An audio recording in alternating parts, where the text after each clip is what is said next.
दोस्तों, यह कहानी आपको सोचने पर मजबूर कर देगी। अक्सर हम कई मौकों पर कुत्तों का नाम लेकर मिसाल दिया करते हैं। किसी को गाली देते हैं तो कुत्ते का नाम जुबान पर आता है। गाली आदमी को देते हैं पर नाम कुत्ते का बदनाम होता है। क्या कुत्ता इतना गया गुजरा जीव है? हमने उसे कभी खिलाने पिलाने के बारे में तो नहीं सोचा।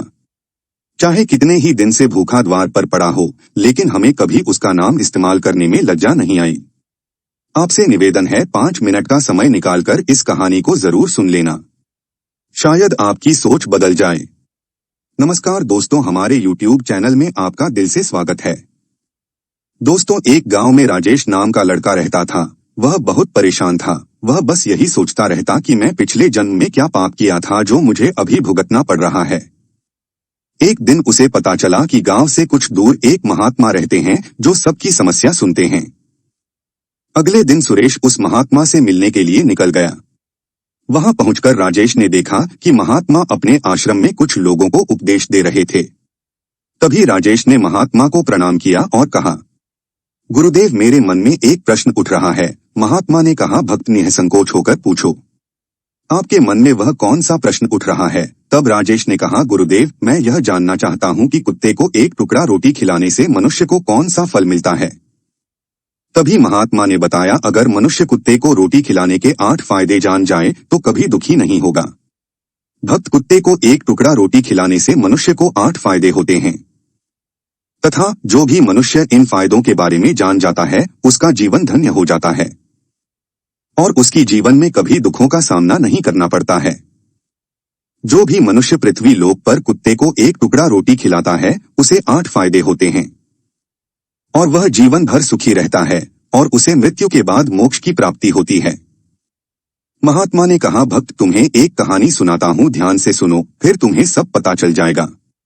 एक समय की बात है, एक काले रंग का कुत्ता था। वह बहुत ही लचर था और भूखा प्यासा था। वह गांव में सभी के घर घर जाता था, परंतु उसे कोई भी व्यक्ति रोटी का एक टुकड़ा भी नहीं देता था। वह भूख के मारे इधर उधर घूमता रहता है। एक दिन वह गांव के बाहर नदी के किनारे एक ऋषि के आश्रम पर पहुंच गया और ऋषि से कहने लगा, हे मुनिवर, मुझे लगता है आप बहुत ही विद्वान तथा ज्ञानी है, इसीलिए मैं भूखा प्यासा आपके पास आया हूँ। कृपा करके आप मुझे एक टुकड़ा रोटी का दे दीजिए, जिससे मैं खाकर अपनी भूख को शांत कर लूं। तभी वह ऋषि कहते हैं, हे स्वान, क्या तुम्हें गांव में एक टुकड़ा रोटी का किसी ने नहीं दिया जिसे तुम खाकर अपनी भूख मिटा सको?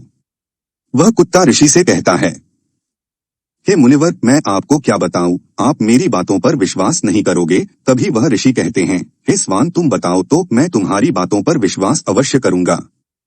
मुझे तुम बहुत ही लचर दिखाई पड़ते हो। तभी वह कुत्ता कहता है, ठीक है मुनिवर, मैं आपको अपनी व्यथा बताता हूँ। कुत्ता ऋषि से कहता है, हे मुनिवर, दुनिया के लोगों, हम पर रहम करो। हमारा कोई घर नहीं होता है, कोई आसरा नहीं होता है, कंकर खाना हमें नहीं आता है, हमें वस्त्र भी पहनने का ज्ञान नहीं है। इसलिए सर्दी, गर्मी और बरसात में हम ऐसे ही घूमते रहते हैं। हमें पढ़ना लिखना भी नहीं आता। मुनिवर, आपकी तरह हमें अनुशासन नहीं आता, हमें आपकी तरह बोलना नहीं आता। यह हमारा दुर्भाग्य ही समझिए, परंतु हमें आपकी तरह भूख भी लगती है, चोट लगने पर हमें आपकी तरह पीड़ा भी होती है, हमें आपकी तरह रोना भी आता है। बस इन्हीं 3 कामों में हम आपकी बराबरी करते हैं, इसलिए हम पर दया दिखाइए हमें और कष्ट मत दीजिए। ईश्वर ने तो हमें वैसे भी कष्ट देकर ही भेजा है, ऊपर से आप लोग हमें परेशान करते हैं। हम आपकी तरह मनुष्य नहीं हैं, हम पराधीन जीव हैं। जब हमारा जन्म हुआ उस समय हमारे आंख कान बंद थे। बता नहीं सकते कि उस समय आपके जन्म पर जैसे नाच गाना होता है, बाजे बजाते हैं, खुशी मनाई जाती है, हमारे जन्म पर भी यह सब हुआ होगा। हमारे जन्म पर किसने खुशी मनाई होगी? हम जिस बिछावन पर थे वह रुई सा नरम तो था, सर्दी बिल्कुल नहीं लगती थी। मैं मन में सोच रहा था कि किसी बड़े घर में पैदा हुआ हूँ। लेकिन जब हमारी आंख खुली तो मैंने देखा कि हमारी माँ, जिसे आप लोग कुतिया बोलते हो, वह अपने 5 बच्चों को अपने छाती से लगाकर एक राख के ढेर पर पड़ी थी। माँ हम लोगों के पास कम ही आती थी क्योंकि उसे भी अपने भोजन की व्यवस्था करनी पड़ती थी। यदि वह ना खाती तो हमें दूध कहाँ से पिलाती? उस एक माँ पर हम 5 भाई निर्भर थे। वह बेचारी अपने भोजन के लिए इधर उधर दौड़ती रहती थी। कभी भोजन मिल भी जाता था, कभी नहीं भी मिलता था, लेकिन वह हमेशा हम 5 का बड़ा ख्याल रखती थी। आखिर वह हमारी माँ थी। वह रात भर जागकर गांव की रखवाली करती थी। किसी की मजाल नहीं थी कि कोई अनजान आदमी बुरी नीयत से गांव की तरफ भी झांक जाए। दूसरे गांव के कुत्ते भी हमारी माँ के डर से गांव में नहीं आते थे। गांव के किसी किसान के खेत में कोई जानवर खड़ी फसल खाने आते तो हमारी माँ उसे दौड़कर भगा देती। गांव वालों के लिए इतना सब करने के बाद भी कोई मनुष्य तो हमारी माँ को भोजन तक नहीं देता था। भोजन के लिए हमारी माँ को मजबूर होकर छीना झपटी करनी पड़ती थी। कई बार तो लोग उसे लाठी डंडों से पीट पीट कर भगा देते थे। बेचारी उस दिन भूखी प्यासी रहकर पेट की आग से जलती रहती थी। वह कहता है, हे मुनिवर, आखिर भूख तो हमें आपकी ही तरह लगती है, ऊपर से उसे अपने 5 बच्चों की चिंता भी लगी रहती थी। आखिर माँ जो थी, भूख उसे चैन से बैठने नहीं देती थी और गांव वालों का भी उसे देखकर हृदय नहीं पसीजा था, तो बेबस होकर उन लोगों के घरों में चोरी से घूमना पड़ता था। और खाने की कोई चीज मिल जाती तो उसे खाकर अपने पेट की आग बुझा लेती थी। कई बार तो लोग उसे खाने की वस्तु ले जाते हुए देखे तो लाठी डंडे लेकर उसके पीछे पड़ जाते हैं। कुछ निर्दय लोग तो कई बार उसे घर के अंदर बंद करके पीटते थे, हमारी माँ का बुरा हाल कर देते थे। फिर वह कुत्ता ऋषि से कहता है, हे मुनिवर, हमारी माँ ने क्या बिगाड़ा था? उसने सिर्फ अपने पेट के लिए भोजन ही तो चुराया था। चोरी करने का हमें कोई शौक नहीं है, पर पापी पेट हमें यह सब करने के लिए मजबूर कर देता है। एक दिन की बात है, बड़ी जोरदार बरसात हो रही थी, ओले पड़े थे, ठंडी हवा चल रही थी। उस ठंड में ठिठुर कर हमारे 3 भाई मर गए। उस दिन हमारी माँ बहुत रोई थी, लेकिन मनुष्य हमारी पीड़ा को नहीं समझा, क्योंकि उसके बच्चे थोड़े ही मरे थे। फिर वह कुत्ता कहता है, हे मुनिवर, अब हम सिर्फ 2 भाई रह गए थे। हमारी माँ हम दोनों की अच्छे से देखभाल करने लगी। फिर एक दिन उसी गांव में एक सेठ के घर पर दावत चल रही थी और अनेक प्रकार की मिठाइयाँ बन रही थी। सेठ जी के घर काफी मेहमान आए हुए थे। हमारी माँ कुछ खाने की तलाश में बार बार उधर जाती, लेकिन लोग उसे दुत्कार कर भगा देते थे। किसी को उस पर इतना भी तरस नहीं आया कि एक रोटी उस बेचारी को खाने को फेंक दे। एक रोटी से उनका क्या बिगड़ जाता है? मेरी माँ बार बार जाती और वही खड़ी खड़ी देखती रहती थी। सेठ जी के आंगन में दावत खाने का सिलसिला चालू हुआ। भोजन परोसा जाने लगा। मेरी माँ भी वही जाकर पूंछ हिलने लगी। खाना परोसने वाला आदमी जब किसी काम से भीतर गया तो मेरी माँ दबे पाव रोटी लेने को चल पड़ी। फिर दूसरे आदमी ने मेरी माँ को जाते हुए देख लिया तो चारों ओर से लोग चिल्ला चिल्ला कर उसकी तरफ भागे। मेरी माँ उनकी चीख सुनकर घबरा गई। 2-3 आदमी लाठी लेकर उसके पीछे बड़े बेरहमी से दौड़े। मेरी माँ वहां से घबराकर भागने लगी, परंतु उसे वहां से निकलने का कोई रास्ता नहीं मिला, क्योंकि सामने से लोग लाठी डंडे लेकर आ रहे थे। तभी मेरी माँ वहां पर जो लोग भोजन कर रहे थे उनको लांघ कर निकल गई।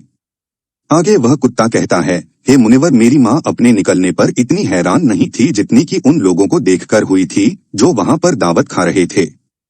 वह सब उठकर खड़े हो गए। उन्होंने भोजन करना छोड़ दिया और कहने लगे कि कुतिया के लांघने के कारण भोजन भ्रष्ट हो गया है। सब एक दूसरे से विचार विमर्श कर रहे थे कि अब क्या किया जाए, खाना तो सब खराब हो गया है। फिर सेठ जी फूट फूट कर रोने लगे। कुछ लोग तो यह भी कह रहे थे कि भाई, कुतिया के लांघने से भोजन खराब कैसे हो गया? उसने खाने में मुंह थोड़ी डाला है, सिर्फ ऊपर से लांघ कर ही तो गई है। और कहने लगे, शहरों में तो लोग कुत्ते को पालकर घर के अंदर सुलाते भी हैं और खिलाते भी हैं, तो इसमें कोई बुरी बात नहीं है। अगर कुतिया लांघ कर गई है तो भोजन खराब नहीं हुआ है। अभी कुतिया बाहर आराम से लेटी ही थी, उतने में वह सेठ डंडा लेकर वहां पहुंचा और उसे बुरी तरह से पीटने लगा। उसे वहां से भागने का भी कोई अवसर नहीं मिल पाया। डंडों की चोट से वह बुरी तरह से चिल्लाने लगी। माँ का विलाप सुनकर पत्थर भी पिघल जाता है, पर उस निर्दय को उस पर जरा भी रहम नहीं आया। वह उसे कठोरता पूर्वक पीटता रहा। मेरी माँ का वह शोर पूरे गांव में सुनाई दे रहा था। तब कुछ लोग आए और उसे समझाते हुए बोले, सेठ जी, जाने दो, भूख में तो आदमी की भी बुद्धि भ्रष्ट हो जाती है। यह तो एक पशु है, इसे अच्छे बुरे का क्या ज्ञान? अब इसे मारकर आपको क्या मिलेगा? जो होना था सो हो गया। लोगों के समझाने के बाद उसने हमारी माँ को पीटना बंद किया। फिर बड़ी मुश्किल हालात में वह हमारे पास आई। माँ ने आकर सारी कहानी हम दोनों भाइयों को सुनाए। हमने सोचा कि कितना कष्ट भरा है हम कुत्तों का जीवन में। आदमी एक रोटी के टुकड़े के बदले एक चोर के जितना पीटता है। बेकार है ऐसे लोग जो हम लोगों की पीड़ा को नहीं समझते। वह कुत्ता कहता है, हे मुनिवर, एक दिन की बात है, उसी गांव के बाहर एक ब्राह्मण आकर ठहरा हुआ था। उसने अपने भोजन के लिए एक जगह चूल्हा बनाया और उस पर दाल बनाने के लिए रख दी। उसके बाद आटा गूंथ कर रख दिया। वह वहीं पास में कुएं पर पानी लेने चला गया। इधर कहीं से मेरी माँ भी घूमती हुई वहीं पहुंच गई। उसने आटा को देखा तो सोचने लगी कि शायद इस आटे का कोई मालिक नहीं है। यही सोचकर वह उस आटे को खाने लगी। उधर उस ब्राह्मण ने कुएं के पास से देखा कि उसका आटा एक कुत्तियां खा रही है, तो वह बड़ा दुखी हुआ। वह बेचारा रोने लगा, क्योंकि वह भी 2 दिनों का भूखा और थका हुआ था। कुछ लोगों ने उसे कहा, अरे ब्राह्मण देवता, इस कुतिया ने तुम्हारा भी आटा बिगाड़ दिया। कल तो इसने सेठ जी की पूरी रसोई बिगाड़ कर रख दी। ब्राह्मण दुखी होता हुआ बोला, भाई मुझे क्या मालूम था यह दुष्ट कुतिया मेरे आटे को खाने के लिए घात लगाए बैठी है। ब्राह्मण ने आओ देखा नताब लाठी लेकर उस कुतिया के ऊपर टूट पड़ा। माँ उस आटे को ठीक से खा भी नहीं पाई थी, पर उससे ज्यादा की उस पर लाठी बरस गई। महीना तक मेरी माँ लड़खड़ाते हुए घूमती रही। तब उस दिन समझ में आया कि आदमी कितना खुदगर्ज है। हम उसका कोई भी कार्य करते हैं तो भी वह हमें नहीं समझता। आगे वह कुत्ता कहता है, मुनिवर, हमारी कमी यह है कि हम उन्हीं मतलबी इंसानों के अधीन रहना चाहते हैं जो हमें कष्ट देता है। जो हमें प्यार से खिलाता है, हम उसके कितने काम आते हैं यह नहीं पता। उनके घर की रखवाली तो करते ही हैं, साथ ही साथ और भी बहुत सारे लाभ हैं जिन्हें मनुष्य नहीं जानता। महात्मा ने कहा, यदि मनुष्य कुत्ते को रोटी खिलाने के फायदे जान जाए तो अपने जीवन में होने वाले नुकसान से बच सकता है। आज मैं आपको बताऊंगा कुत्ते को रोटी खिलाने के 8 फायदे। मनुष्य को पता नहीं है कि जब भी घर में रोटी बनाई जाती है तो सबसे पहली रोटी गौ माता की होती है और पिछली रोटी कुत्ते की होती है। महात्मा ने कहा, ऐसा ही विधान भगवान ने बनाया था, लेकिन भगवान के बने उस विधान को भूलकर मनुष्य अगली और पिछली रोटी स्वयं ही खा जाता है। इसका दुष्प्रभाव उसके जीवन पर पड़ता है। कुत्ता वह प्राणी है जिसको रोटी खिलाने से मनुष्य के जीवन में पड़ने वाले ग्रहों के दोष भी दूर हो जाते हैं। महात्मा ने कहा, कुत्ते को रोटी खिलाने का पहला फायदा, कुत्ते को रोटी खिलाने से शनि का नकारात्मक प्रभाव कम हो जाता है। शनि ग्रह जब अपनी खुद दृष्टि डालता है तो हर मनुष्य बर्बाद हो जाता है। जिस व्यक्ति पर उनकी महादशा का आरंभ हो जाता है तो बना बनाया काम अपने आप बिगड़ने लगते हैं और वह मनुष्य आर्थिक तंगी का शिकार हो जाता है। उस स्थिति में व्यक्ति यदि कुत्ते को रोटी खिलाता है तो उस पर शनि का दुष्प्रभाव बहुत ही कम हो जाता है। कुत्ते को रोटी खिलाने का दूसरा फायदा, कुत्ते को रोटी खिलाने से भाग्य आपके पक्ष में हो जाता है। आपके घर के अंदर नकारात्मक शक्ति नष्ट हो जाती है। कुत्ते को रोटी खिलाने का तीसरा फायदा, कुत्ते को रोटी खिलाने से माता लक्ष्मी प्रसन्न हो जाती है और आपके घर में धन दौलत की कभी कमी नहीं रहती है। कुत्ते को रोटी खिलाने का चौथा फायदा, देखो रोटी देने से हमेशा आपका स्वास्थ्य अच्छा बना रहता है और मानसिक रूप से आप मजबूत रहते हैं। आपका मन हमेशा ऊर्जावान रहता है। अच्छे विचार आपके मन के अंदर आते हैं। कुत्ते को रोटी खिलाने का 8वां फायदा, कुत्ते को रोटी खिलाने से भगवान प्रसन्न रहते हैं, क्योंकि भगवान को समस्त जीवों की चिंता रहती है और जो समस्त जीवों पर दया दिखाते हैं भगवान भी उस मनुष्य से हमेशा प्रसन्न रहते हैं। भगवान की कृपा सदैव उस परिवार पर बनी रहती है। आपने अपने बूढ़े बड़ों से सुना होगा, कहते हैं कि जब कुत्ता रोता है तो अपशगुन होता है, कोई संकट आता है, किसी की मृत्यु होती है, इसलिए कुत्ते को कभी रुलाना नहीं चाहिए। इस प्रकार से महात्मा ने राजेश को कुत्ते को रोटी खिलाने के 8 फायदे बताए और जो भी मनुष्य कुत्ते को रोटी खिलाता है तो उसे इन 8 फायदे का फल प्राप्त होता है। तो दोस्तों, कैसी लगी आपको यह कहानी? आप हमें कमेंट सेक्शन में जरूर बताना और अच्छी लगी हो तो इस चैनल को सब्सक्राइब जरूर कर लेना। तो चलिए मिलते हैं ऐसी ही कोई नई कहानी में। तब तक के लिए अपना ख्याल रखें। धन्यवाद।